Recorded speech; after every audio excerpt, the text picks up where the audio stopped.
নমস্কার বন্ধুরা, মিনা রান্নাঘরে সবাইকে জানাই অনেক স্বাগত। আজ আমি আপনাদের ঝটপট একটা বিকালের জলখাবার বানিয়ে দেখাবো। তো তার জন্য এখানে আমি ছোট সাইজের 4টে আলু নিয়েছি, আর এটা ভালো করে ধুয়ে এভাবে গ্রেটারে গ্রেট করে নিচ্ছি খোসা সমেত। এটা খোসা ছাড়ানোর দরকার নেই, খোসা সমেত এভাবে গ্রেট করে নিচ্ছি। তো সব কটা এভাবে গ্রেট করা হয়ে গেছে। এবার আমি জল দিয়ে 3-4 বার ভালো করে এই যে ধুয়ে নিয়েছি। আর এরপর এখানে আমি কড়াইতে জল দিয়ে দিয়েছি, আর এই জলটা একটু জাল হয়ে এলে এর ওপর দিয়ে দেব হলুদ গুঁড়ো, আর দিয়ে দিচ্ছি লঙ্কা গুঁড়ো।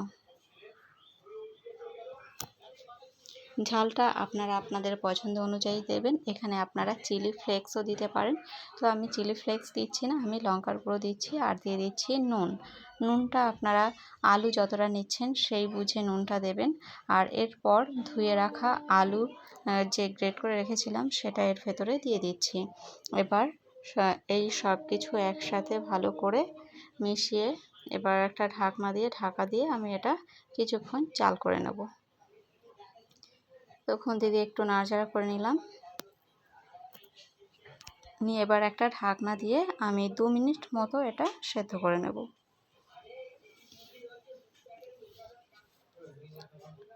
তো ফিরে এলাম 2 মিনিট পর। এবার ঢাকনাটা তুলে নিলাম। ঢাকনাটা তুলে তারপরে একটু নাড়াচাড়া করে নিচ্ছি, আর এই পর্যায়ে দিয়ে দেব সুজি।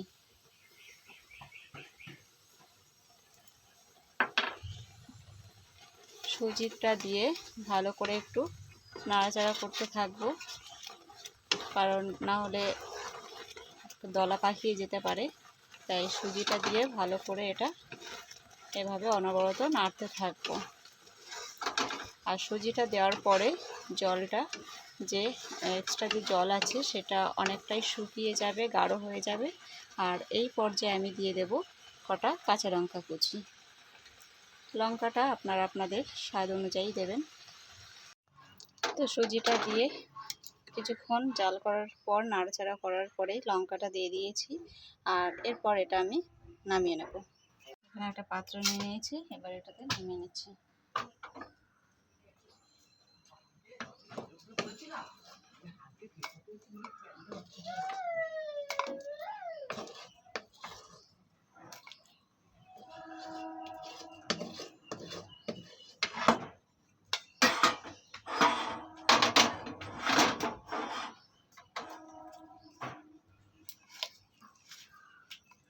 এটা নামিয়ে একটা সাইড করে এভাবে ছড়িয়ে দিচ্ছি।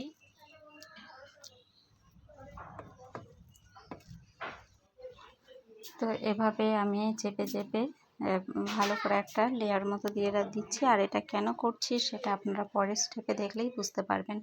আর এরপর একটা ঢাকনা দিয়ে আমি 2 মিনিট মতো এটা রেখে দেব। তো ফিরে আসছি 2 মিনিট পর। এবার ঢাকনাটা তুলে নিলাম, নিয়ে এবার একটা চাকুর সাহায্যে আমি এভাবে কেটে নিচ্ছি। এটা আপনারা আপনাদের পছন্দ অনুযায়ী সেপ দিয়েই কাটতে পারেন, কোনো ব্যাপার না। তো এইভাবে আমি চৌকো চৌকো করে কাটছি। এটা বানাতে কিন্তু একদমই সময় লাগে না, খুব কম সময়ে এটা বানিয়ে দিতে পারেন। আর এরপর আমি কড়াই বসিয়ে দিয়েছি, গ্যাসটা অন করে। কড়াইটা গরম হয়ে গেলে দিয়ে দিয়েছি সাদা তেল। এবার এক একটা করে টুকরো আমি এই তেলের ওপর দিয়ে দিচ্ছি। তো এই দেখুন সবগুলোই আমার ভেজে একই রকমভাবে আমি সবগুলোই ভেজে নেব। তো দুদিকটাই ভালো করে লাল লাল করে ভেজে আমি তুলে নিয়েছি। এই দেখুন আমার সব কটাই ভাজা হয়ে গেছে। আর এই সমস্ত মুখরোচক খাবার কিন্তু ভাজতে ভাজতেই অনেকটাই শেষ হয়ে যায়। তো আপনারাও এইভাবে চটজলদি বানিয়ে নিতে পারেন। আর এইভাবে বানিয়ে টমেটো সসের সাথে খেলে কিংবা শুধুও খেতে পারেন, খুব ভালো লাগে। তো আজকের রেসিপিটা আপনাদের ভালো লাগলে একটা লাইক করে দেবেন। আর চ্যানেলটা যদি সাবস্ক্রাইব করা না থাকে তাহলে চ্যানেলটা সাবস্ক্রাইব করে পাশে থাকা বেল আইকনটি অন করে রাখবেন। তো আজকের মতো ভিডিওটা এখানেই শেষ করছি। দেখা হবে পরের ভিডিওর সাথে।